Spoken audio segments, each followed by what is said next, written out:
Welcome to another episode of the Complete Agent Podcast. My name is David Warburton. I am joined by my co-hosts who are both away this week. Fortunately for you guys, James Kendall and Ian Storey. Kendall, where the hell are you? Dubai, Habibi. So Kendall is in Dubai. Storey, you're in? The Lake District. Oh, so a little bit of come down. And I am in Bolton. So just adding a bit of context, and I've been given the reins to host this week.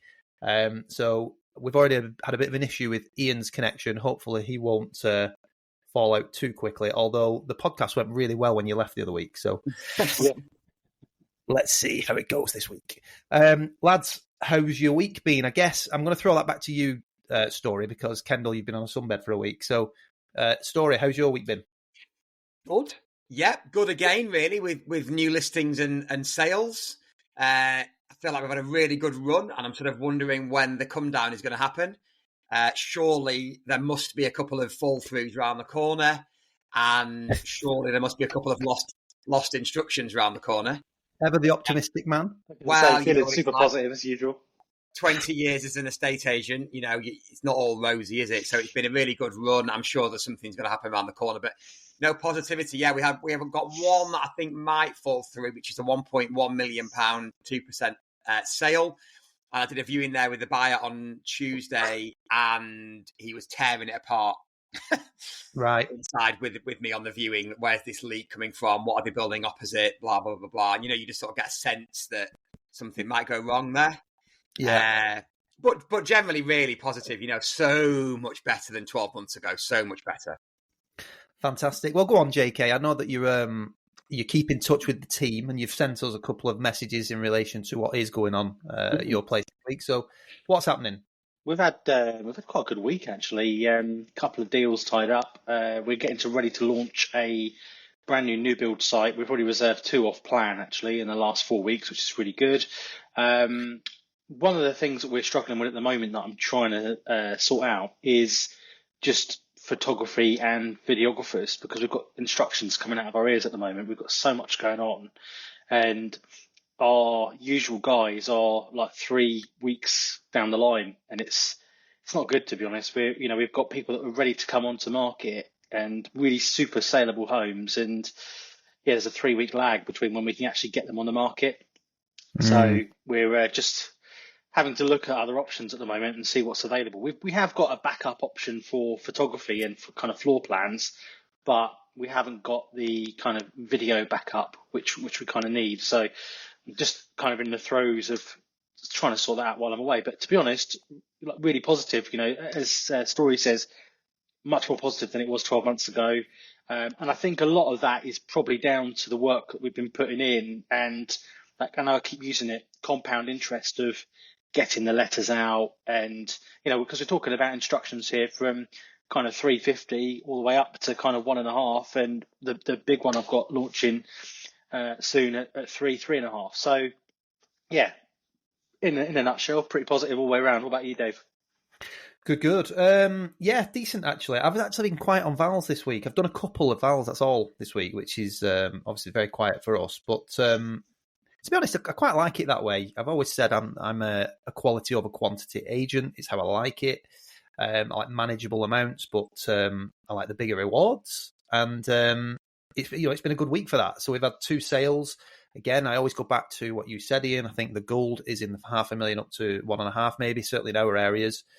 At 2%. At 2%, yeah. So I've had 2 this week. So one at 550,000, another at 500,000, both 2%. And just to put that into perspective, both of them have been on less than a week. So one of them we put on the market last week, done the same thing we talked about in the very one of the first podcasts in this mini-series about knowing how you look and being consistent. So we always do the same thing. We'll never speed a property to market. Everything was done exactly the same way. But then once it was on the market, we just had a full diary the same weekend. We've had 3 people bidding against each other. It's gone over asked. Vendors delighted, and it's 2% plus VAT. Another one, a really good success story. I put a post in our Facebook group about having a pre-launch strategy, which we're big on. And I always like to, on the day, take reels when we're doing the shoot. I also like to, once we get the photos back, just launch a few sneak peeks onto the local social groups. And I then launched a full video onto the social groups, and that's before it all goes live. And I always get lots of messages coming back to me privately. It's all done via my private Facebook account, this, because it's a little bit more personal, I think. And obviously with business, you can't always get into the local groups that you need to. But yeah, I had loads of messages. And from that, one lady said, look, I've offered on another property, but this one looks right up my street. It's a similar sort of style. It needs less work. Well, it doesn't need any work. This property is beautiful. It needs no work by the looks of things. It's going to be perfect for me and my family. Can I see it? And I said, let me go and get the keys and I'll try and show you tomorrow. So I took her on the Saturday. This was on Friday. So I took her on the Saturday. She loved it. She's offered full asking price. Vendors are delighted, and that's tied up. So that is, I mean, that's not even hitting the market. There's an argument to say, if you hit like open market, that's where you're going to get all your interest. It might push the price up. But for this family, they wanted speed. And to be honest, they were expecting to probably get 475, 480. But one of the advantages, of course, of selling before you go to the market is you can try and push that premium to say you're not going to be going on the market in competition with everybody else. So you need to give me a show-stopping offer to stop that, which they did. They gave us the full 500. So that was an amazing result, 2% plus VAT. But do you know what? I've still gone ahead, ordered all the brochures and everything, because again, we want that uniformity on the website. We want that uniformity in case anything happens with the sale, of course. It's early days. So still going ahead and doing all that, just commitment to the cause. So yeah, 2 great sales, couple of good vals. I was invited on the Property Porn Stars cast at the beginning of the week, which was nice to meet Matt Giggs and David Lindley. So that was good. So I was in London for a couple of days. And then like you, Ian, we've had a bit of an issue with a fall, or it's not gone yet, actually, but just stuff with potential structural issues. So we're having to get structural surveyors out and things like that. So that's looking a bit ropey. But apart from that, on the whole, you know, it sounds like we're saying it every week, but no major issues. Quite a positive week. So yeah, quite pleasing.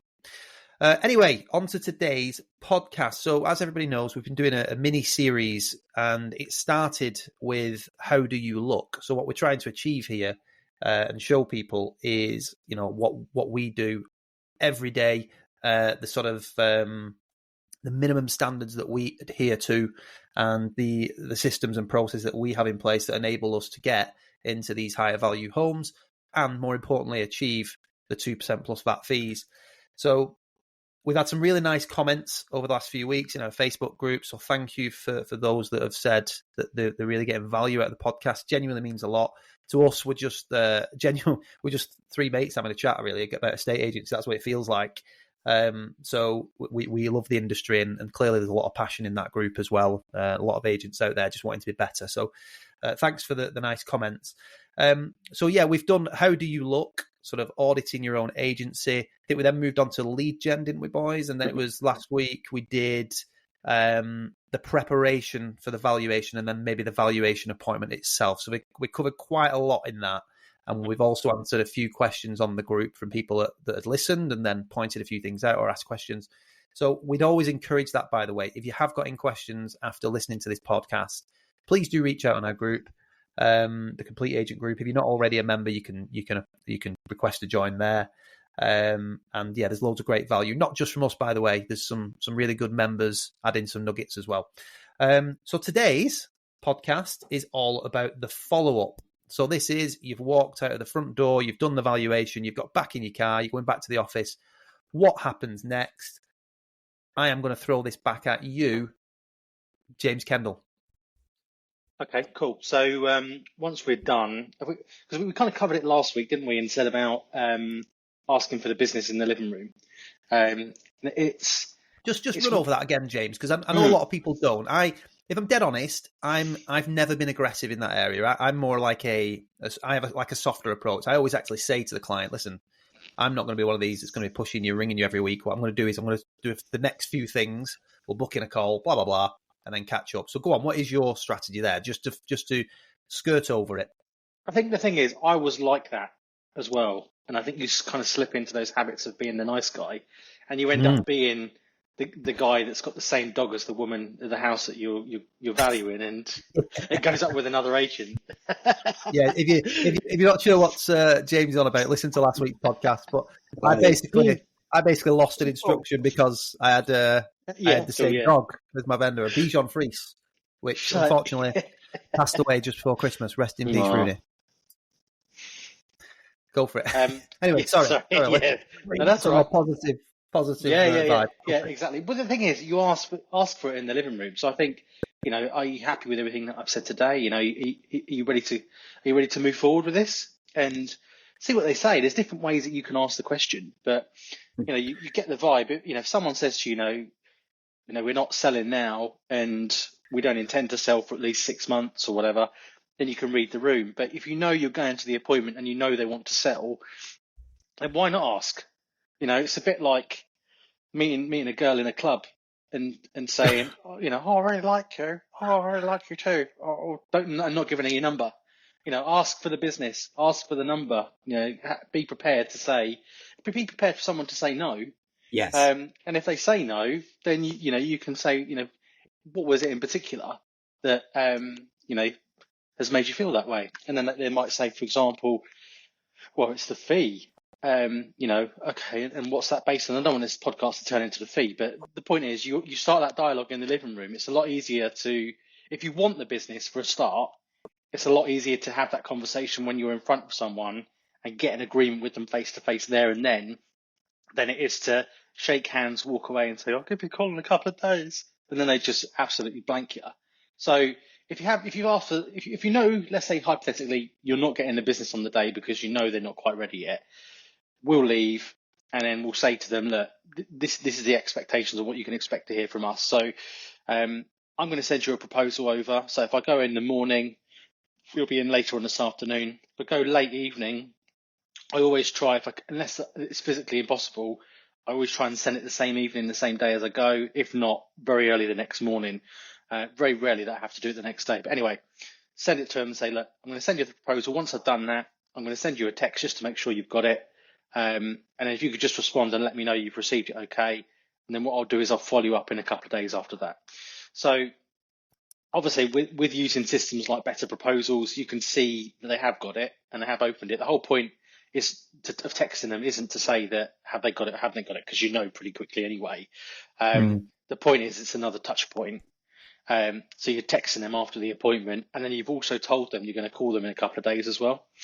I know, Dave, you like to do this with the business card and say when you're going to call them on that particular day, which I think is really good. But I tend to leave that part quite loose and say a couple of days, and then I'll put a note in my own personal diary on my phone as a reminder to say, I don't know, Warburton, 1 Acacia Avenue, call, and then it'll ping up in my phone, and then I'll text and say, hi Dave, it's James, just about to give you a call, is now a good time? And then hopefully they'll either respond or I'll just pick up the phone and ring them. Like, it depends on the person. If I know they're a very text heavy person, I'll text them first, because if we're talking about upper end and this person's a really busy entrepreneur, CEO, they generally like to deal with things via text, WhatsApp, etc. They don't like to have a 10-minute conversation with someone.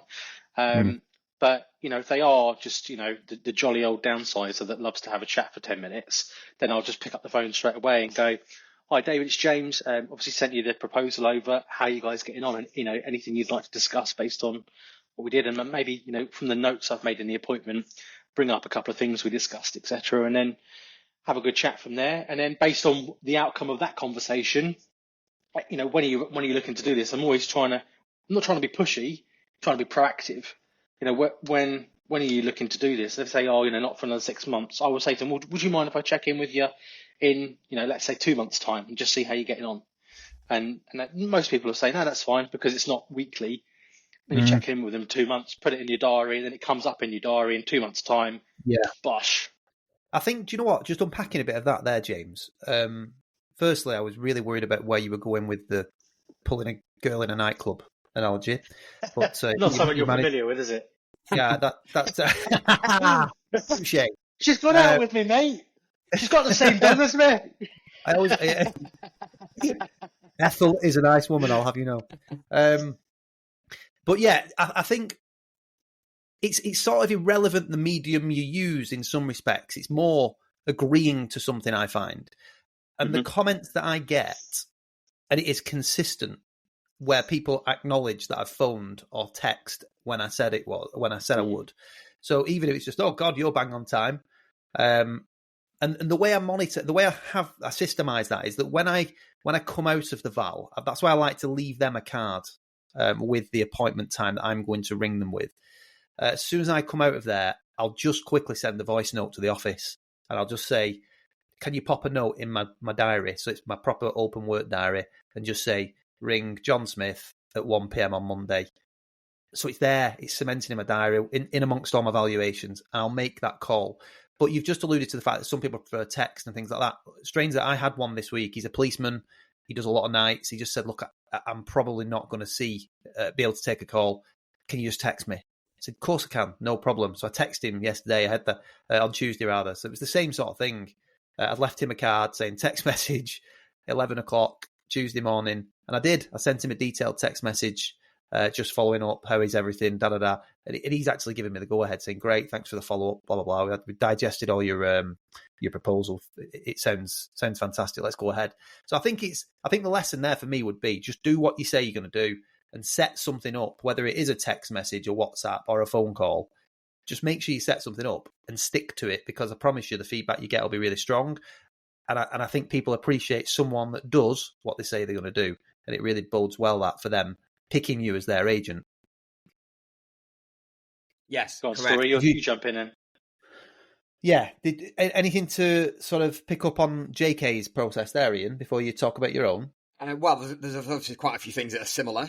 Asking for the business in the living room, we always say, do you think we're the right agent to work with? But like James says, there's lots of different ways of asking the question. But I think asking the question is important, whether you think you're going to get the work or not. I think just on that, sorry, I think JK, I think how you put it there is really good. And I think it's something people can take away if they're not already doing. But are you ready to move forward with this? It's not aggressive sales. It's just a genuine question, and I think it's a nice way to put it. That anyway. Sorry. Ian, yeah, it is. I think I might change how we ask it. Actually, yeah, that is a nice way to say it. So one thing I always like to do, first of all, Dave, I've started to implement since the last podcast, writing down the time that I'm going to call them, as per your idea last week. And that went well last week. I spoke to one on Monday morning at 10 a.m. that I had agreed to call, and she had a list of questions for me when I rang. So and I made sure that it was like bang on 10 o'clock. So it turned 10 o'clock and I pressed the green button. So it's like, it's powerful, isn't it? Amazing. Yeah. And of course, let's not forget, people hate estate agents because they're crap at communication. So being good at communication and displaying that to people is important. It's like James said on one of the other pods, knocking on the door 10 seconds before 10 a.m., so you are on time is brilliant. Same thing with the follow-up call. What I always like to try and do is sometimes I set up a sneaky WhatsApp group as I'm leaving the property. So if it's gone, 85% well, then I'm pretty sure they're going to use us. Sometimes I set up a WhatsApp group, just me and them. So I don't add the whole team because that's overkill. But I do add me and them. And I'll give it the name of the property, Acorn Cottage. Hi, really good to meet you. Just thought I'd drop in that video that we talked about into here. So that's it's not the full team because that'd be too much, but it's psychologically moving them into being a client. And that's worked. Yeah, of course. That's worked really well for me a couple of times. And I also, if I'm not doing that, one of the things I quite often do is I'll send them, say we've discussed a video in the property and I've not shown it them. I'll ask for his mobile number if I've not got it, and I'll send them both separately a copy of the video that we've been talking about, or some example sales or some example twilights. I always try and send something straight after the val, like literally as I get in my car, I send it to them. And I quite often think they must be sat in the house thinking, I can still see him sat in his car. But he's getting back to me really quickly. So speed, I say this to the team all the time, speed of reply. Like, you need to be ridiculously quick at speed of reply. Yeah. Almost like so people can't believe how quick you are is the key, I think. I totally agree with that. I think, do you know what? One thing I love about these podcasts, even just for the three of us, now the three of us, obviously, we've got a pretty uniformed approach to what we do. We've all got very, very similar strategies, but you always pick something up. So I always like to, I make notes as we record, and I think that's a great one, Ian.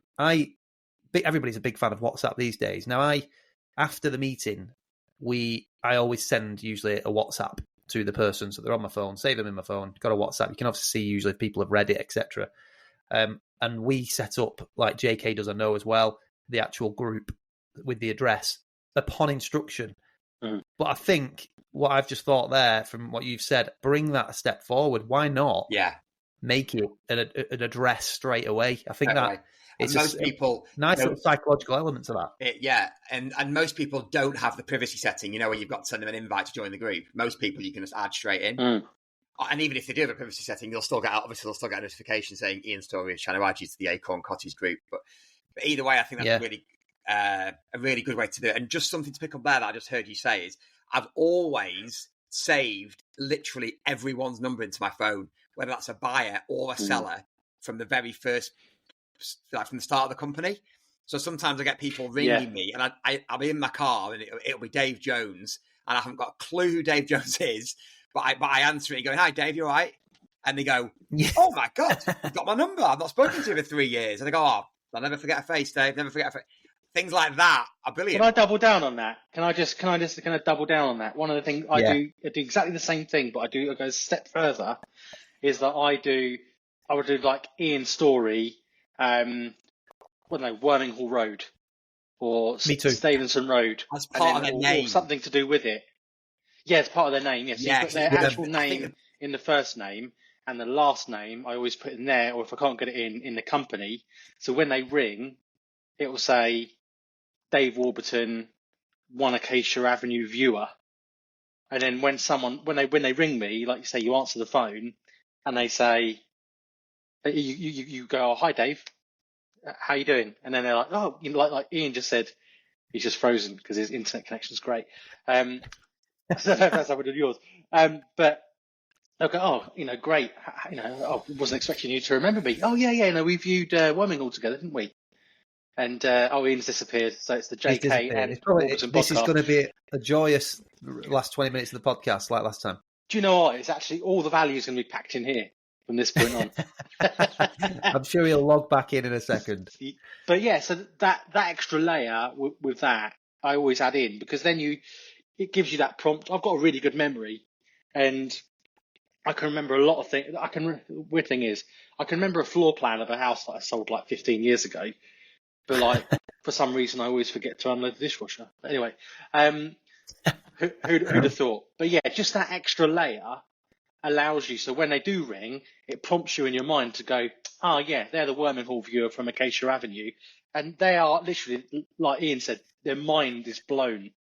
It is. I've had it this week. I've been to a valuation this week that I have previously valued 2 years ago, and when he rang me this week, I was able to do exactly what you've just said. I said, "Hi, John, how you doing?" And he said exactly that. "Oh, do you remember me?" I said, "Yeah, of course I do. Sandy Close." And I hadn't a clue. It just flashed up on my phone. John, number 1, Sandy Close. So I would recommend that you do that as well. Go one step further. I do exactly the same. It's the full name with the address. What I've always done is save the address into their details further down, like in the company section of their contact record on my phone. But you're quite right. Nice. Putting it in as their surname is much better because it shows up on the screen then, doesn't it? Yeah, I was just going to challenge you on that one there, JK, just as a tip. Unless it's changed, it never used to flash up if it's on the company. So like if it was, I don't know, if they work for RBS, so you'd have John Smith, company at RBS. When they ring it, just say John Smith. That's right. So that's why I always put first name, their name, and then their surname, Worming Hall viewer, blah, blah, blah, or valuation so-and-so's close or whatever. And then anything else I put like in the company notes so I can look at it afterwards if I need to. But just enough to jog my memory when they first call.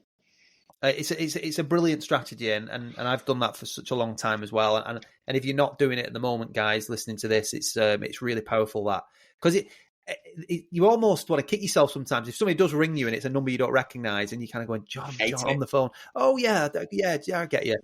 You know, it's whereas if you are able to go like, John, yeah, of course I remember you, Sandy Close, brilliant. It was like, oh, right, great. So I went back round, to a Val this week. It was really good. So that's a really powerful tip, that. Sorry, Ian, where were you up to then?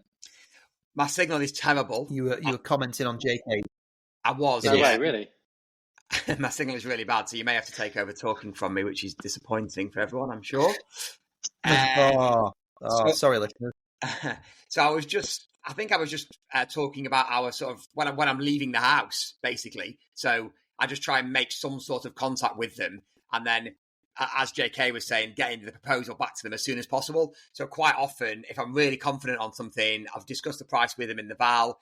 It's 5 o'clock. I'll go home via the office, record my post valuation video for the proposal, and send the proposal there and then message them that night to check they've got it.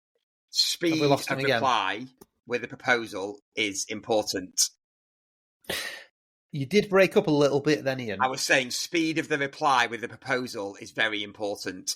Yes. Right. Okay. So I think we're probably similar on this proposal, but one thing you mentioned then is video. So I'll run through mine dead quick, but then I think we need to come back to that because it's something that you do as standard on all your valuations, isn't it? Yeah. So when I walk out the front door after the valuation, get back in the car, like I say, I've already agreed a time that I'm going to contact that client back, and I've written it on my business card and given it them so they can stick it on the fridge or whatever. And then I will usually make a diary note myself, or if I'm flying off, I'd just quickly send a voice note to the office just to say, please, can you pop this in my diary at this time? And they will do it. So that then happens every single time. I then like to send the proposal the same day. And again, I find that that's powerful, even if it's a bit of a late night or whatever. I think it's really important that you try and get your proposal back the same day. Worst case, within 24 hours. I think if you're going beyond that, I think the psychological element from the vendor's point of view might be that you're too busy for them. You're perhaps not as bothered about the business. I think you need to get, like you've just said, that speedy reply in as quick as you can. I think it really bodes well, and they will think that you are going to act that way, which you should be anyway, if they become a client. So getting the proposal out, going into a bit of detail about the proposal for anybody that's listening. All three of us, I know, use digital proposals. There's a few different products out there that do it, but one of the main advantages of doing a better proposal, as we use a digital one, is that not only can you uniform it and have a lot of information already on there about your business, so you're not sort of having to write it out separately every time, but it alerts you when somebody opens it. So the powerful thing about it is you can see straight away if they've opened the proposal, and if it's a slow burner and it's not coming on the market for 6 months and they open it in 6 months' time, it'll alert you again. So that's another nice touch point. So how many times do you get it? We get it a lot, especially at the moment. If people have been valued in the last 2 years, somebody will open the proposal, and the power of a staff member being alerted to that and ringing up John and saying, John, just checking in, John, have you been thinking about selling your property again?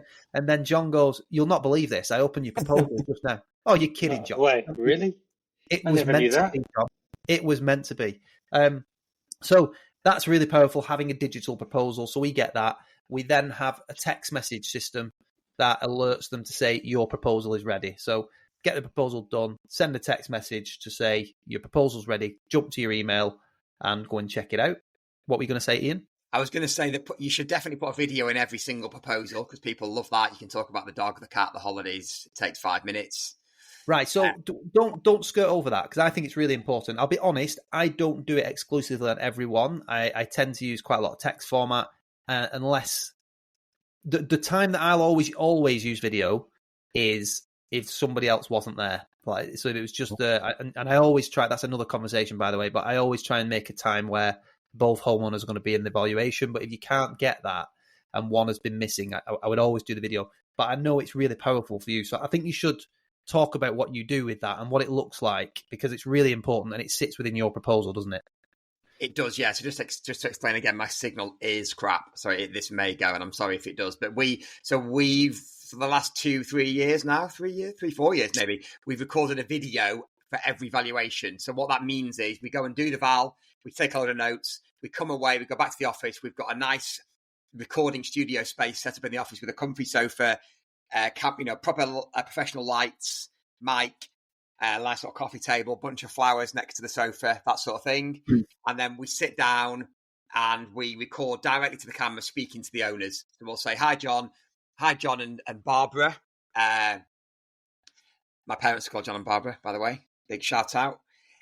It was really great to come and see you today. I just thought I'd record a quick video. We make it sound like we're not doing it for everyone. I just thought I'd record a quick video for you just to explain how much I enjoyed meeting you. It's a fantastic property you've got there. It was great to hear about little Johnny and Catherine. I hope your holiday to wherever they're going goes really well.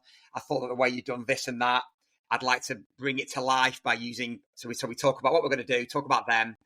That's typically a 5 to 10 minute video. We record it on our phone. We bang it into Vimeo, clip it at each end.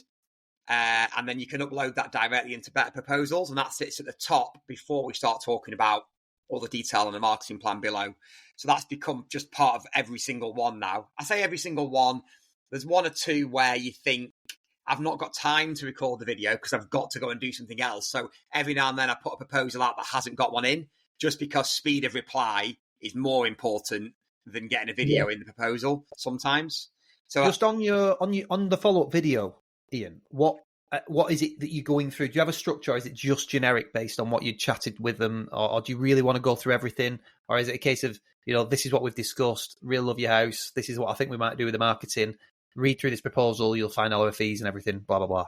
It's generally that, but I always try and get some personal information in there. So if we've talked about the kids who are now at university in Manchester and whatever they've told us that's significant, like we're going to Jonathan's awards presentation at Manchester University next Thursday, I'll mention that.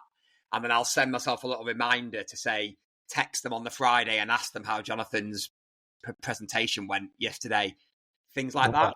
But I love that. We'll definitely get that in, get as much of that sort of personal stuff in the video, because below the video is our full marketing plan within the proposal. So I don't really talk over the marketing plan too much because it's in the proposal below, and so are the figures. So on the video, I don't tend to talk about the marketing price and stuff because it's written down for them below the video in the proposal. Can I just jump in on the proposal bit as well? Because again, if you are using a digital proposal, not all of them will be the same, but you can see what they have been reading.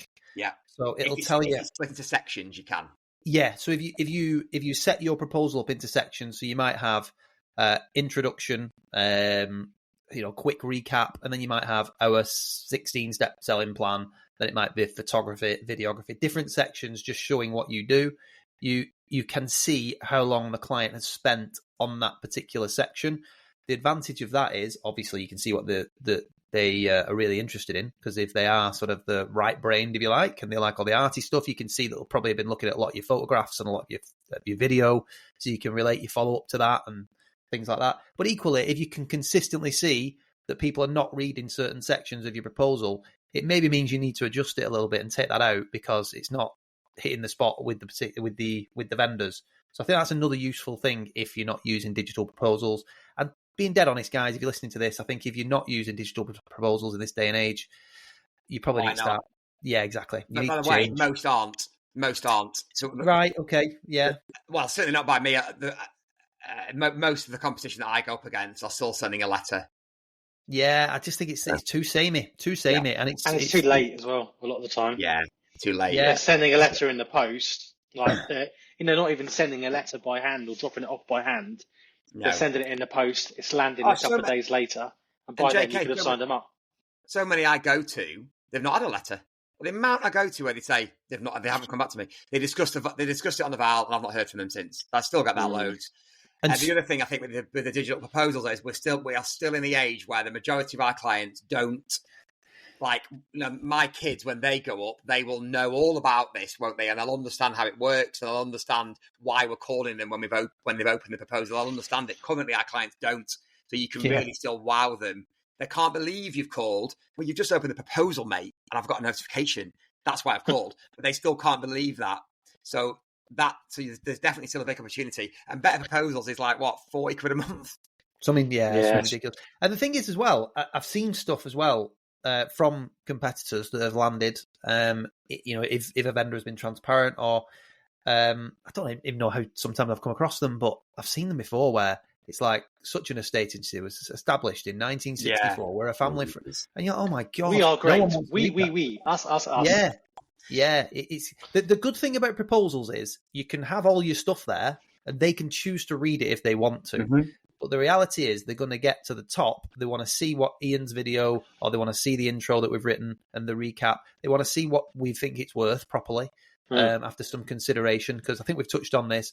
We don't always value in the house, depending on what it is. We might have to come away and take some consideration. So they want to see what you've landed on, and they want to see what it's going to cost them, and then what they're going to get for the money, don't they? A lot of the time, but I suppose it depends how the valuation's gone and the rapport that you've built, etc.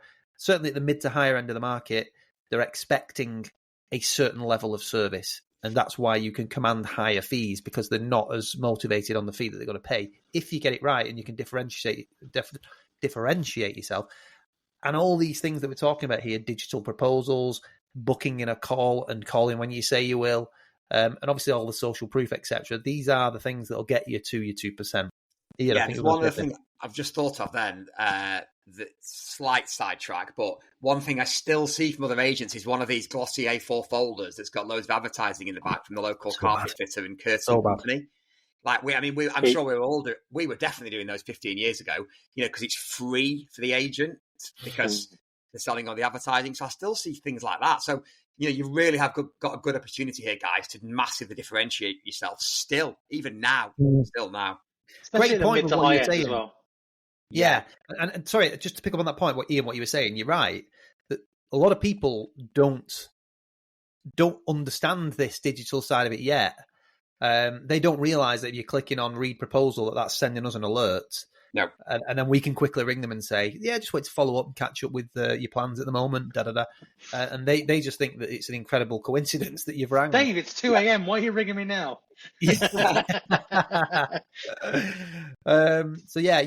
a good point. The other thing with the proposals is, so we create it, and then Better Proposals emails it to them. But I also take the proposal link, bang it into Bitly, call it Mr. and Mrs. Smith's move as the back end of the link, and then WhatsApp that link to them. Which looks really personal when they get it, and then they can then forward that on. So what you've said, Dave, about they're not always both there. Obviously, you'd like them to be, but they're not always both there. So the link is something they can dead easily forward on to their other half if they've been at work. And quite often I'll see in the back end of Better Proposals, it's been opened on an iPhone and then it's been opened on a Mac. And so you can tell it's someone different who's reading it. Yeah. And just to pick up on what you said there, for those that are not familiar, Bitly links, they are a URL shortener. So rather than sending a massive, ridiculous link that looks like spam, you can use a URL shortener. Bitly is absolutely free. What's a URL shortener for people that don't know what that is? Oh, come on. Are we going down that rabbit hole? Right. What's a computer? A computer is... What's a monitor? It's the web address link. The amount of people I speak to and I say, I know what URL is. I'm a geek. But it's the link. It's the thing you put in the address bar to send to people. Okay, well, we've got to make some assumptions here. Come on. A garage. It's like a really cozy room for your car. Yeah. Right, so some good stuff there on the Val follow-up, and I think we're all very similar. Digital proposals sent within 24 hours, same day if ideally. Text follow-ups. Ian, love the videos, and it's something I think we'll probably implement a bit more consistently. Mine's a bit more sporadic. I think you're the same, JK. Following up when you say you will. And then... Can I just say something there, Dave? Something I thought of. If I'm going to send the proposal without a video in it, because of speed, and maybe I'm going to watch Martha in a play or something at school, I've not got time to do a video for it, I send them a video on WhatsApp. So I'll just sit in my car, I'll just record a video and I'll just say what I would normally say on the follow-up video on a WhatsApp video. just so they've got Great. something on video. Yeah, and just echoing that, I'm big on voice notes, and I think that they're really powerful. People love those. So I often, as well as sending that text message, I will do a voice note on WhatsApp, on my new WhatsApp group that I'm going to do now. I'm going to set it up as the address, but at least the John Smith and the address, I'll be leaving a voice note saying, John, great to meet you. Really loved your house. Looking forward to catching up on Monday. Have a great weekend, whatever it is. So it's just another touch point. It's all about touch points. It is. Another tip, by the way, if you're recording a video into your phone, make sure you're looking at the camera and not your face. Yes, that's a good shout. Because a lot of people look at their face, and then when someone's watching it, you're not looking at them. So make sure you're looking straight into the camera, because then it's much more impactful. They're all easier as well now, aren't they, the phones? Because it used to be you had to really try and not look at your face, but it tells you where you should be looking now on your phone. So it's a good shout, that. So, yeah, I think there's obviously a process there without us sort of bullet pointing it, but it's more like you're coming out, you've arranged the call, you're sending your digital follow-up, you're letting them know you've got it. Another touch point would be to record a video or do a voice note. There's 4 things there straight away since you've walked out the front door. And then once you've done that follow-up call, so if I've made the follow-up call on the Monday and bang on time and said, hi, John, just seeing where you want to go with everything, blah, blah, blah. What are the next steps from there? So it depends what's been agreed. So if they say, brilliant, want to go ahead, obviously you can move to instruction, and then we can talk about what that looks like probably in another pod, the instruction process, and on the day, what happens on the day, and pre-launch and all that. But if they say no, so if the person at the time has said one of 2 things, Dave, thanks for coming at the weekend, we've decided to put things on hold, or yeah, obviously it was very early days for us. It's something we're thinking about. We're putting things on hold for now. I would at that point still say, right, is there a time that I can call you back and just check in? Always. And if there's another follow-up call that I can put in the diary, I will. But more often than not, these people, other people out there might have a different opinion. I'm not one to be quite aggressive and want to keep calling every week. Have you made any plans? Have you made any plans? Have you made any plans? So we all have nurture campaigns, don't we, guys? With emails and stuff. So there's various different bits of software out there. We use MailChimp, and based on whatever the client has said. So if it's a decision where they're saying we're not quite ready to move yet, then they can go into one specific nurture campaign where they will get drip fed important information about the market, staging their home, blog form content, and they'll just go into that, and it'll be touch points all the time. You can also do text messages with that so that they're always thinking, so that you're always in their thoughts when they do come to make decisions. Because again, realistically, your diary gets busy. You're going to be doing lots of valuations. You're going to be taking more houses on. You're not going to be able to keep in touch with these people by phone all the time. Tom Panos might say otherwise, because you should be prospecting 50 people a day, whatever it is. But it's difficult, isn't it, when you get very, very busy? Yeah, it's difficult when you get very, very busy. So to have something in the background that's working for you, a nurture campaign, is really, really important. Equally, we also have a lost column or a lost nurture campaign. So that's where, we don't win them all.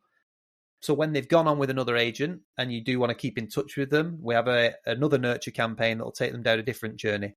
And that'll just be updating them about the market, and also telling them what they can do to improve the successes if they've not already. And they'll just stay in that and then move over to another campaign maybe further down the line. But I think nurture journeys are very important. Anything to add on that, lads? No. Well, I obviously I agree with you. I think there's 2 different types of clients, isn't there? Well, maybe there's 3. There's the ones you've lost that you need to keep in touch with. There's the ones who are going to be selling now. Yeah. And there's the ones who aren't selling now. So there's 3 different. Can you see? Oh, you can all see my broken, poorly finger, can't you? There, I'll just move my finger. Your finger. Fortunately, most people are listening to this, so it won't be seeing your finger. So you need to think about people in 3 different categories: lost, and how can we keep in touch with them more than their current agent probably will. Selling now, they're the hot ones that you want to get on the market. Some sort of photograph, something to try and tie them in.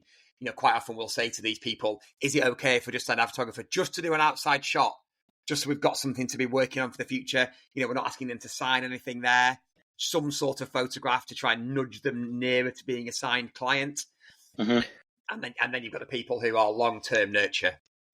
Right, so let's just touch on that, Ian, because that is another great point, and I'm guessing that the majority of people listening to this won't do market-ready homes. Again, it's something all three of us do. I've got 4 at the moment, which are all market-ready, and it's just a case of the owners waiting to find something. So a market-ready property would involve somebody who has said, we don't want to necessarily put ours on the market until we find something. You're always going to get that type of client. And what Ian's just touched on there, I think, is another brilliant way of converting clients and making sure they don't go anywhere else. If you know that there's motivation there, then getting them get the photos done, get the video done, get the floor plan done, get everything done. It's impressive. When they're ready, you'll be able to do clicks of buttons rather than trying to book them in for for instructions and get all your photographers out. It's just ready to go. Yeah, it's brilliant. That's what you really want, is the market ready. So the back of our marketing plan, we have a full section of market ready.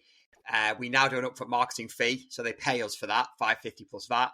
But then we've got the marketing whenever they want. And I always say to them, you never know when your dream house is going to come on, John. It might come on this afternoon with another agent. And if you've got yourself market ready, we can have you on Rightmove in 5 minutes, literally in 5 minutes with the click of a button. Yeah. If you're not market ready, you're going to have to rush the process. You'll take poorer quality marketing. You won't get the best price for it, and you might miss out on the one you want. So you really want them to go full market ready, but some of them don't want to commit to that. So sometimes we just do external marketing. Sometimes we just do a photograph. Like we've had quite a few now where we've just done one photograph. Maybe it's a twilight or it's an aerial shot, but something that we've done for them. And quite often we don't charge them, unless we're doing a full market ready, we don't charge them up front. We just do something and then we send it to them. And a couple of ones recently that me and Phil have done, we've done a twilight for them. We've not asked them to sign anything. We've not asked them to pay anything. We've framed it and we've hand delivered it. So there's a couple of twilights. Phil did one recently. We've both done them, but we've done a nice twilight shot, had it printed, bought an A4 frame from Amazon for like £2, put it in a frame and hand delivered it to them and said, we thought you might like this for your home. And then they keep it and we all know where they're going when they sell. That is, do you know what? That is brilliant. Again, another example. That is really, really good. Do not do it. I think that, obviously market ready is ideal. We always say 2 options. Ideally, just get your house on the market. If you're motivated, if you're definitely selling, get your house on the market. Because I always say to clients that you'll be astonished how quickly your mindset changes once you're on the market. Yeah. Because all these properties that you're crossing out and saying, that's not suitable, that's not suitable, that's not suitable, you'll start going looking at them and you'll see them in different lights. Like you might think, do you know what? I could put an extension on that, or we could live with that garden. And you'll be amazed how much your eyes get opened. But if you're not on the market, the likelihood is you'll never move, or you'll certainly be going years and years and years. And then the markets change, interest rates change, all that sort of stuff. And that might affect your circumstances. So I'm always pushing people to say, look, just get on the market, because if you get an offer quickly, it's down to me as your agent to manage the expectations of buyers going through the door. And also, Mr. Vendor, it is the most normal situation in estate agency. People going on the market and have not found anywhere. So don't worry. But they don't all want to go on, do they? And you've got to nudge them to being on. Yeah. And that's jump in on there as well, guys. I was just going to say, with those people that don't want to be on the market, we've got a few that are market ready, that are being kind of sold off market, if that makes sense. So I've got 3 or 4 at the moment that are photographed, and I've advertised them on places like LinkedIn or Facebook, but I haven't put the photos up. So literally what I'll do is I've got 2 different types of posts. One that is sellers. So for example, this house, this house, this house, and this house is like 4 different ones off market that I've got in this area. Guide price XYZ. And I'll tag other agents in it sometimes and say, if you've got anyone looking and moving to this area, DM me. But then also what that does is on LinkedIn, it widens the network and who it goes to. And you'll get a WhatsApp from someone. Like I got one the other day from a posted on LinkedIn. It was a little bit of a catfish post, but I got AI to draw me a picture of a stone-built townhouse for an instruction that Rich has got in his village of Lavendon. 800 grand, stone-built townhouse. Got AI to do the picture, put the post together. And the guy said, look, we don't want any photos and we don't want to go on the market physically until sort of April time because we're going away. But if you get anyone in the meantime, let us know. Put that post up on LinkedIn. And I think I had 3 WhatsApps directly to my mobile, all saying, Brilliant. hey, what's this? What's that? Blah, blah, blah. And then Rich has already shown somebody round already. And it's just, you just never know where it's going to come from. And the guy who we're selling for is an older chap. And he's like, this is brilliant. Like, he goes, I just expect you to put it on Rightmove. And it's like, Phil's done one this week where he's lost it. Sadly, they won't pay the fee. We can't win them all. Classic. And he's agreed. We've got a client we've sold their house for £1 million. They want a bungalow, detached bungalow locally. They can't find one. This was a detached bungalow locally. It would have been a really good listing. Anyway, he won't pay the fee. But Phil's agreed with them that we can send them as a one-off viewing for 1.25% plus VAT. So that's a 900 grand bungalow. So it's still a 10 grand fee. We've nothing to do. All they're going to do is go and look at it. And you never know. You never know. So you should always try and get whatever you can. If you can't get the full listing, you can't get them to sign up there and then, you can't get them to go on the market, you need to nudge them. And like Phil quite rightly said with this bungalow, if these people don't buy it, this guy's going to go on the market with someone else. If the service is poor, we all know where he's going to come back to if it doesn't sell or it keeps falling through. But we've again done. It's another way of winning an instruction as well by doing that and saying, look, and even giving someone an option if it is fee, just say, well, look, give it to me off market at I don't know 1% for 2 weeks before you go elsewhere. Let me see what I can do for 2 weeks at 1%. And then, then go to 2% if that's what you're going to charge, like if they come to market. But just say, look, I think I might have some buyers for this. Let me put my money where my mouth is. I'll do you 1% plus VAT. Sign an agreement just to say we can do these viewings. And we've done a couple of deals before where they've just done 1% plus VAT, which, sometimes you feel like it's a bit of a kick in the teeth at times. I think I said to you guys about some of the big instructions that I've won, and, we've only got like 1.2%, but it's still 42 grand plus VAT. And you have to kind of like look at it sometimes and remember, if you're in the group, you'll have all seen our marketing of 999 plus VAT a few years back. That's 42 house sales in one sale, which is ridiculous, isn't it, when you say it out loud? But having that off-market option, and because then what you can do is tout it, yes, you've got your database, but also if you think it's a really good instruction and it's going to ping, then you can put it on places like LinkedIn, Facebook, Instagram stories, and just put text where it is. Don't put any price, or you can put, depends on what you want to do. But I find I get more inquiries sometimes if I don't put the price. Then it's an opportunity to speak to people and say, what are you looking for? Can I help you find somewhere else? It generates other vowels, doesn't it? If you've got, this bungalow I'm talking about is a really desirable location, really good plot. It would be a really good listing, but if you can only get it on a 1.25% introduction only for 2 weeks, that will probably produce other valuations of larger homes that want to downsize. Yeah. And then the other thing you can do is, if you do find a buyer for it and you do agree a sale, obviously as soon as that exchanges contracts, you get a board up with sold on, you get it on Rightmove. You build a relationship, don't you? They see what you're worth, and like you say, then you just double down the absolute shit out of it. And exactly. Market, happy days. Yeah, and it shows you proactive. It does. It just shows you proactive that you're willing to do different things and fight for that. We'll probably end up going down a different route here, but I suppose lost valuations based on fee, etc., is something that we'd probably need to cover in separately. But obviously, nurture campaigns and keeping in touch with them is going to be important. They'll be getting regular letters, like not on the market letters, on market letters. You should be sending them regularly anyway. So you'll be keeping in touch with them by other mediums. But I think offering those sorts of service off market, certainly at the point where they're not lost and you're trying to get them to commit to you in some way, shape or form, getting them market ready. Or even like you said there, Ian, I think that is absolutely brilliant. Just taking an external photo. Just say, do you mind if we come and get a twilight photo? So the effort that you'll have to go to get that, but then be able to share that in local Facebook groups, LinkedIn, on your database, and you might then be able to go to them and say, do you know what, I've actually got somebody who's really interested in it. But to then go the extra step and put it in a frame and deliver it to them, I think that is a touch of class, mate. I have to say, I'm very impressed with that. So I think that's something I've picked up from this pod. this week, which is lovely. And like I guess like the fee thing, obviously you can if you're losing stuff on fees, like I say, it's probably another pod altogether, isn't it? But I think I know you guys as well. Do you do performance related fees?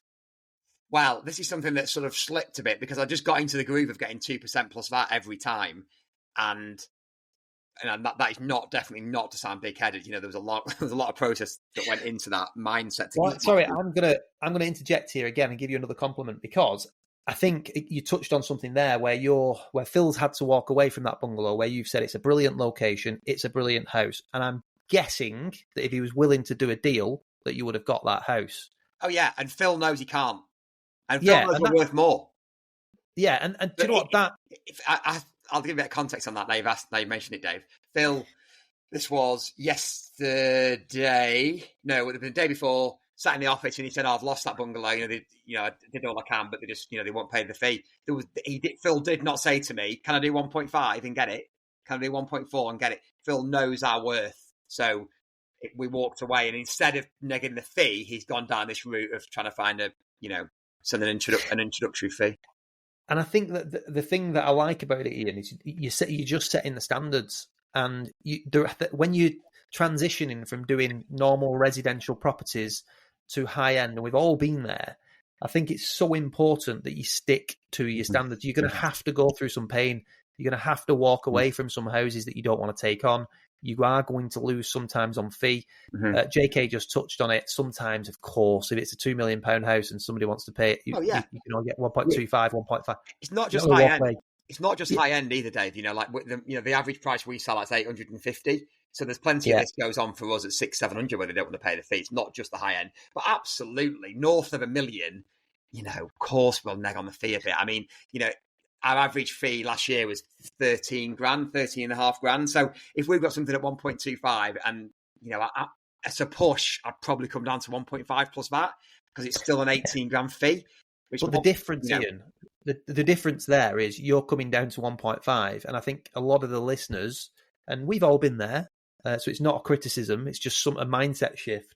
A lot of them will be coming down to 0.75s and 1%. And that's where it all goes wrong, because you have to take on loads more houses. Your service goes down the pan. You cannot deliver the correct level of marketing, and you can't give them the time that they need. And that's where it all goes down the pan. Yeah, and it's probably a nice way to wrap up this, because it then goes right back to the beginning. If this is resonating with you and you're thinking, I am constantly doing deals at all ends of the market, then please go back to episode 1 of the mini series where we're talking about auditing your own business, because the first thing you need to do is get your proposition consistent. It's got to be really high end, and you've got to do the same thing on every single listing without fail, because what that'll also do is give you a mindset shift. Because I genuinely go into every single valuation knowing my worth. I was asked to do a deal yesterday. Absolutely not. No, I'm not doing it. Ironically, it was John who rang me from 2 years ago, and I knew his name and everything. But I'm just not doing it. We've got our worth. We're absolutely worth it. So why would we? Okay. You've got to do it.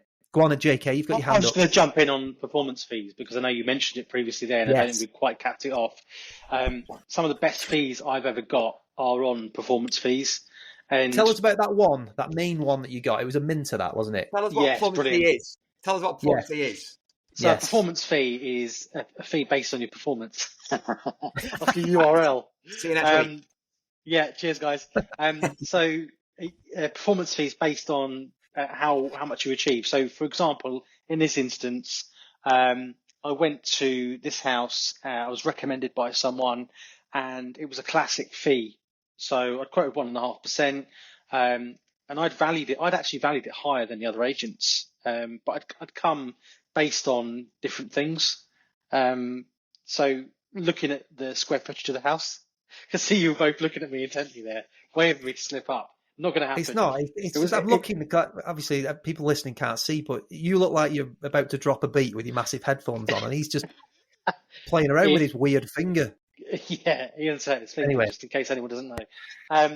So it was 4,200 square feet. Looking at what was in the area, I just couldn't, with the finish they'd done on just under an acre, I couldn't see it being any less than 1.5. And the other valuations they'd had both said, well, you bought it for 990, you've spent a couple of $100,000, we reckon 1.25, so you probably made 50 grand. I was like, are you kidding me? Like, this house is beautiful. And the guy said, well, I really like what you're saying, but we don't want to pay 1.5%, because if it doesn't happen at 1.5 million, then, we're then going to end up paying you 1.5% at 1.25, which is what the others have said. I said, well, how about this? Why don't I do 1% plus VAT of everything up to 1.5 million? So I said, if we sell it for less, then you're still going to pay 1% plus VAT, which is what the others would have charged her. But I'm going to market it far better than anyone else. But I'm that confident that why don't you give me 10% plus VAT of the difference of everything I get over 1.5? And the guy said, yeah, all right then. Let's say he's already 250 grand up on what the others had said anyway. So I marketed the absolute hell out of the house. Great house. And then we had two people fighting over it in the end at 1.7. So amazing. You could do the maths there. We did a couple of early, when we were less well known, we did it.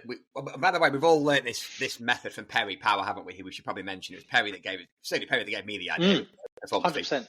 And we did it early on. We had a couple. One of our very first ones was a 500 grand development plot. I did a 2% plus VAT fee and a performance fee, and the fee was something like 34 grand. One of our earliest fees. Jeez. And it went really well. But since then, because maybe I should put performance fees back in, but because we're really good at getting 2% plus VAT across everything, people are using us because they know we're good at getting a good price for their house and they're happy to pay us 2% plus VAT, whatever happens.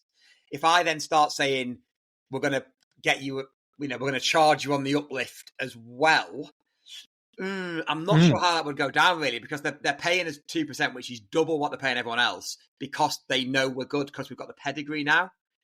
So I'm not really sure if performance fees would go down well, really. Can I think, Dave? Just explain something, Dave. Yeah. The way Perry uses them is that he does them on a price promise guarantee. So Perry does it, he charges 2% plus VAT, he reduces his fee by an equal percentage if it goes for less than the marketing price. Yeah. And the flip side of that is that if it goes above the marketing price, he charges a performance fee. So Perry just doesn't just do performance fees, he reduces it if it goes for less. I also think, which that's great, by the way, and I'm aware of it. He's obviously brilliant at that, and he's spoke about it for a long time, Perry. But I think the other way that you can get performance fees in there, I think you can probably get them on most instructions. And to be fair, it's not something I do exclusively now, but it's obviously thinking out loud. But I think you can get them on probably most houses if you position it right, because there will be a number that is utopia for every vendor. So let's just say, the market suggests that the house is worth 1.25 million. And that might be, say, 50,000 more than they were expecting, or you might be right in the ballpark. I think there is scope there to say, right, well, I'll tell you what, if we actually got you 1.35 million, could we put a performance fee in place?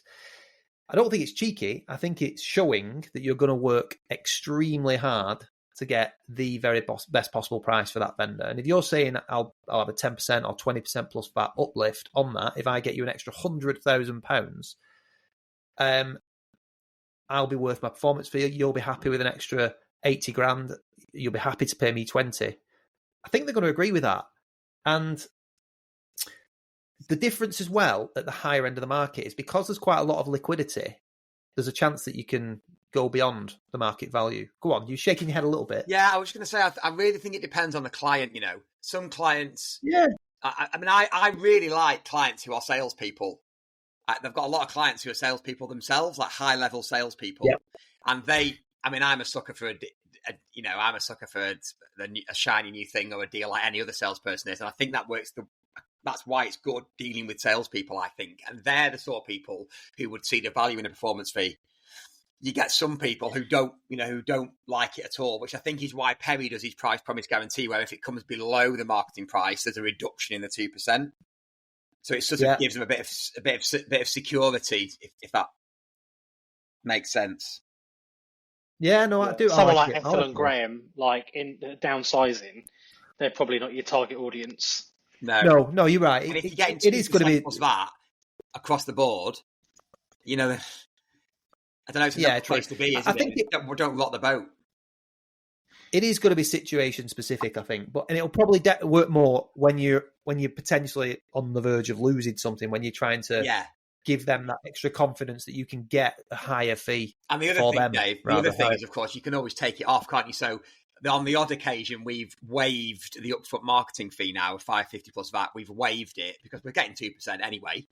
So we've waived it to secure the deal. We haven't done many of those, but we have done a couple. And I suppose you could always waive the performance fee if your standard is that you charge performance fee, and if they're not happy with it, you can take it off, can't you? Yeah, exactly. Guys, I think hour and 5 minutes, I think we've beaten our previous record, which is surprising given that you two are on holiday as well. I think commitment to the cause. We've said we're going to do this every week, and we will commit to that regardless of where we are in the world. So thanks for you two for coming on, as we always do. Before we say goodbye to everyone, is there anything you want to add finally? No, I don't think so. Make sure you join the group on Facebook. And if you're going to join the group, make sure you tell us if you're an estate agent or not and whereabouts in the country you're from. Don't just say yes. Make sure you actually give us the requirements to the questions. Answer the questions. Yeah. I'm actually going to finish on one thing. Go on, Ian, you go first. Oh, well, I was just going to say that I'm really enjoying doing these with you lads, and I'm really enjoying the feedback that we're getting from everyone, which is fantastic. Please share it for us to help other agents, and please follow and rate us if you've got a couple of minutes to spare. The only thing I would close on would be, have you got any tips for getting a 6 and a 9-year-old up a mountain? Can't help you there. Mine's 3. Okay. So I've got all this to come. And I got 2 hours sleep last night. Wow. So. I'm just impressed that it wasn't about your finger. Oh, yeah. Great. Yeah, 5 weeks left. Last thing, I'm going to finish on one work-related topic, dead quick. I sent 800 letters out to a brand new area 2 weeks ago, and last week booked 2 valuations. Combined value £1.6 million. So from just around 800 letters, 2 brand new houses in a brand new area for me. If you're listening, send those letters. It is a no-brainer, and it will transform your business. And with that, I'm ready to go. Are you boys? Yeah, I was going to double down on that quickly as well, and just say that I had a text from an old vendor I haven't spoken to for 2 years. I think I said to you guys in the group. You did? He sent me the picture of a letter from another agent that's done the classic. We can sell your house. We've sold a house in the area. Get a free valuation. And he texted me on WhatsApp and said, he goes, there's levels to this basically. And he goes, your levels far surpass with the market updates that you do compared to this crap that we get through the door. Hope you're well. So I thought, yeah, thanks. So make sure you're sending out good stuff. It's not just the medium, it's the message as well. So if you need help with the medium and the message, thecompleteagent.co.uk, and we can help. Get in touch. Right, guys. Thanks for sort of logging in from Dubai and Windermere. I've got valuations today. You two you're sunning yourself, James. Ian, you're going to get wet through up a mountain, but I still wish you all the best. To everybody listening, thanks for listening, and we'll see you next week. Bye. Bye.